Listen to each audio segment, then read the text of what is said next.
Kami rekomendasikan kepada teman-teman semua agar persiapan belajar untuk mengikuti seleksi CSN di tahun 2022 jadi lebih mudah. Gunakan Maxima, yaitu website belajar yang sudah terbukti dan memiliki banyak keunggulan dan pastinya sangat mengerti kebutuhan bagi teman-teman yang ingin menjadi ASN P3K di tahun 2022.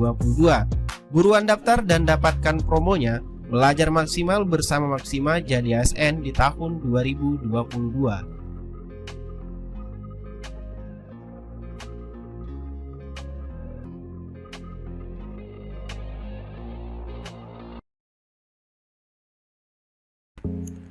Bismillahirrahmanirrahim. Assalamualaikum warahmatullahi wabarakatuh. Halo rekan-rekan semua, kembali lagi dengan saya Usman dalam channel Usmanogi.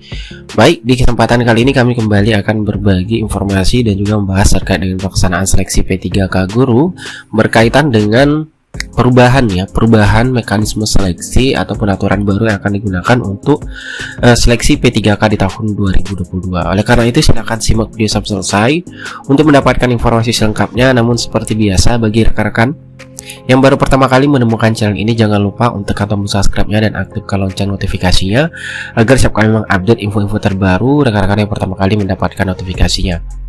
Baik, terima kasih Bapak Ibu. Langsung saja di sini terkait dengan mekanisme ataupun perubahan mekanisme seleksi guru SMP 3K yang harus teman-teman ketahui. Untuk mekanisme di tahun 2021 ada beberapa perbedaan yang sangat mendasar yang harus rekan-rekan ketahui dari pelaksanaan seleksi 2021 dengan seleksi 2022. Dimana ini adalah file pemaparan dari Kemendikbudristek yang disampaikan pada saat rakor maupun yang disampaikan pada saat evaluasi seleksi CSN 2022 sampaikan oleh Prof. Nuno, bahwasanya di sini untuk mekanisme seleksi 2021 dengan mekanisme seleksi 2022 itu banyak perbedaan ataupun perubahan yang dilakukan. Yang pertama Bapak Ibu, kita lihat untuk diseleksi tahun 2021 Bapak Ibu, untuk pesertanya terlebih dahulu kita lihat itu semua peserta itu wajib terdaftar Dapodik Bapak Ibu. Nah kemudian semua peserta baik itu dari guru honor negeri, swasta, THK2, lulusan PPG itu semua memperebutkan ataupun melamar semua ke formasi sekolah yang tersedia, tentunya yang sudah linear, dan juga ada tes kognisi Bapak Ibu. Nah di tahun 2022 ini itu diubah semuanya Bapak Ibu, dimana untuk di tahun 2022 itu hanya ada mekanisme penempatan dan observasi namanya Bapak Ibu. Ya, dimana untuk penempatan ini dikhususkan untuk yang sudah lulus PG, dan observasi itu dikhususkan untuk prioritas 2 dan prioritas 3, yaitu honorer negeri yang sudah mengabdi atau aktif di Dapodik 3 tahun terakhir, dan yang kedua adalah yang THK2 Bapak Ibu. Nah kemudian untuk yang di tahun 2022 ini syarat wajibnya yang harus diketahui juga Bapak Ibu itu wajib terdaftar di Dapodik. Dan kemudian berkaitan dengan formasinya itu nanti formasi dibuka itu berdasarkan kompetensi individu yang berada di sekolahnya Bapak Ibu. Jadi di tahun 2022 ini fokus dari Panselnas itu adalah untuk penempatan ya, ataupun formasi bagi yang sudah lulus PG, dan bahkan juga itu ada penyesuaian formasi ya. Penyesuaian formasi di sini terkait dengan penempatan. Untuk penempatannya yang berdasarkan Permen.Pan RB nomor 20 tahun 2022 yang tentunya adalah mengutamakan terlebih dahulu THK2, kemudian guru honor negeri, dan lulusan PPG baru honorer swasta. Yang untuk penempatan secara detailnya sudah kami infokan di video sebelumnya, silahkan dicek untuk mekanisme penempatan bagi guru honor THK2 negeri, PG yang lulusan PPG, dan juga guru honor swasta sudah kami upload videonya. Dan untuk penyusunan formasi kita sini bahas lagi Bapak Ibu, bahwasanya akan ada penyusunan formasi yang dilakukan oleh Kemendikbudristek, di mana kondisi yang kita lihat di sini dicontohkan misalnya pada instansi yang sama ya. Pada instansi yang sama di sini misalnya ada sekolah A ya. Sekolah A ini memiliki dua formasi ya, dua formasi yang tidak terisi sisa formasi, dan dua guru di sekolah A itu tidak lulus. Dimana di sini ada guru honorer yang tidak lulus berada di sekolah A, dan terdapat sisa formasi ya, ada 2 formasi. Nah, kemudian ada sekolah B dan sekolah C. Ini adalah sekolah yang tidak ada formasi di tahun 2021. Namun di tahun 2022 ada guru honorer yang lulus passing grade di sekolah tersebut, Bapak Ibu. Nah, setelah diadakan pemetaan kebutuhan, bahwasanya di sekolah B ini ternyata memiliki kebutuhan guru yang bisa diisi oleh lulus passing grade tersebut, sehingga terjadilah penyesuaian formasi atau perubahan formasi dari sekolah A ini dialihkan ke sekolah B, Bapak Ibu, untuk ditempati oleh guru yang sudah lulus passing grade tersebut.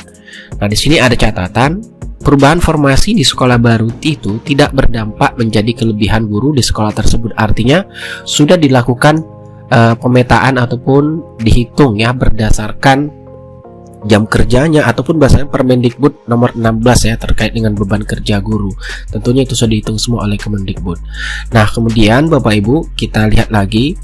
Karena kita di sini hanya melihat perbedaannya ya. Di situ ada 6 perbedaan antara P3K 2022 dengan 2021. Nah, kita lihat perbedaan yang pertama yang harus kita ketahui, yaitu di tahun 2021 itu Pemda membuka formasi di suatu lokasi berdasarkan kebutuhan. Nah, untuk di tahun 2022 ini nanti Pemda akan membuka formasi berdasarkan kompetensi baik yang sudah PG maupun yang observasi. Jadi ini baik yang sudah PG, yang sudah lulus PG tahun 2021, yang observasi ini adalah guru THK 2 dan juga guru honorer negeri yang sudah mengabdi ataupun aktif dapodik itu lebih besar atau sama dengan 3 tahun ke atas ya. Itu yang observasi nantinya. Nah, kemudian yang kedua, guru untuk di tahun 2021 itu guru memperebutkan formasi yang dibuka, dan untuk di tahun 2022 itu formasi melekat pada guru di sekolahnya. Nah, ini tadi Bapak Ibu ya yang berkaitan dengan hal tersebut, dan juga tadi penyesuaian formasi tadi bahwasanya itu formasi dibuka berdasarkan kompetensi individu yang berada di sekolahnya. Jadi ini benar-benar diutamakan untuk di guru yang mengajar di sekolah induknya terlebih dahulu, namun berdasarkan perhitungan ataupun pemetaan kebutuhan guru di sekolah tersebut, apakah betul-betul dibutuhkan gurunya, seperti itu ya Bapak Ibu. Nah, kemudian diikuti lagi yang ketiga ya, perbedaan yang ketiga itu dapat diikuti oleh seluruh guru terdaftar Dapodik, ini untuk di tahun 2021. Nah, untuk di tahun 2022 itu ada perbedaan Bapak Ibu, yaitu diikuti oleh guru yang saat ini aktif. Jadi berbeda ya, berbeda antara aktif dan terdaftar. Ada mungkin guru yang sudah terdaftar Dapodik namun tidak aktif lagi mengajar. Nah, untuk di tahun 2021 itu bisa ikut, namun di tahun 2022 di sini sangat ditekankan sekali dalam aturannya, bagi peserta yang bisa ikut seleksi di tahun 2022 adalah guru yang aktif di Dapodik Bapak Ibu. Artinya memiliki jam mengajar ataupun statusnya mengajar ya Bapak Ibu. Bukan hanya sekedar terdaftar saja namun tidak ada jam mengajar ataupun tidak aktif dalam proses pembelajaran ataupun di sekolahnya. Seperti itu. Nah, ini salah satu untuk menghindari adanya mungkin bagi guru yang sudah berhenti mungkin namun di Dapodik masih terdaftar, sehingga di sini dibuat aturan terbaru, yaitu bahwasanya guru tersebut harus aktif di Dapodik. Seperti itu ya Bapak Ibu, untuk mengikuti seleksi P3K di tahun 2022. Nah, kemudian yang keempat perbedaannya, untuk di tahun 2021 itu terjadi mutasi atau rotasi atau pergeseran dalam skala besar dan serentak. Nah, ini sudah kita ketahui bersama, di tahun 2021 itu sangat banyak sekali terjadi pergeseran sekolah induk. Nah, untuk di tahun 2022 ini tidak lagi terjadi mutasi Bapak Ibu ya. Tidak lagi terjadi mutasi atau rotasi atau pergeseran sekolah induk, sehingga formasi yang dibuka itu berdasarkan kompetensi individu yang berada di sekolahnya Bapak Ibu ya. Itu yang perlu diketahui juga perbedaan dari 2021 dan 2022. Dan yang kelima, kompetensi yang diuji merupakan kompetensi teknis, profesional, dan pedagogik. Ini untuk yang di tahun 2021.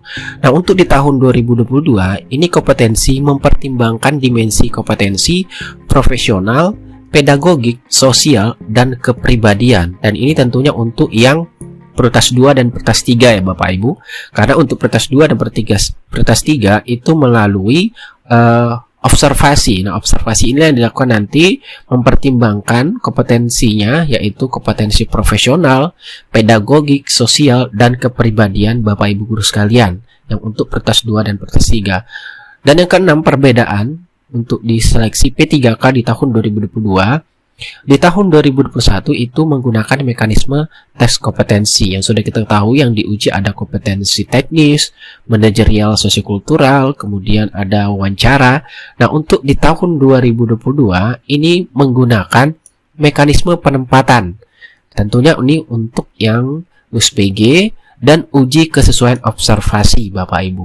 Nah, ini adalah perbedaan yang dilakukan oleh Panselnas untuk seleksi P3K di tahun 2022 dan 2021. Jadi cukup banyak sekali perbedaan, dan menurut kami ini adalah salah satu jalan atau langkah terbaik ya bagi rekan-rekan yang sudah lulus PG untuk mendapatkan formasi ataupun ditempatkan di sekolah induknya apabila setelah dilakukan pemetaan oleh Kemendikbud atau kebutuhan bahwasanya di sekolah Bapak Ibu mengajar itu meskipun tidak ada formasi, namun Bapak Ibu lulus PG berada di sekolah tersebut, setelah dihitung terdapat kuota formasi di instansinya dan membutuhkan guru sesuai dengan seleksi kompetensi yang Bapak Ibu miliki yang sudah diuji pada tahun 2021 dan sesuai atau linier, maka akan dibukakan formasi seperti itu Bapak Ibu. Nah, untuk tentunya nanti kita masih menunggu hasil rakor teknis P3K 2022 yang diselenggarakan untuk regional 1. Dan semoga saja dari hasil rakor tersebut, karena sudah kita ketahui rakor teknis yang dilakukan itu tujuannya untuk pemenuhan kebutuhan formasi atau penambahan kuota ya. Dan sudah kita infokan juga di video sebelumnya bahwasanya Menpan RB kembali membuka untuk informasi penambahan kebutuhan ASN di tahun 2022. Dan sekali lagi mengingatkan, silakan dicek video sebelumnya untuk melihat penempatan secara detail bagi rekan-rekan guru yang sudah lulus PG, baik yang lulus PG guru honor negeri, swasta, lulusan PPG, dan juga guru THK 2. Itulah informasi yang dapat kami sampaikan. Jadi ini adalah 6 perbedaan yang harus kita ketahui Bapak Ibu antara seleksi P3K 2021 dan P3K 2022. Semoga informasi ini bermanfaat. Assalamualaikum warahmatullahi wabarakatuh.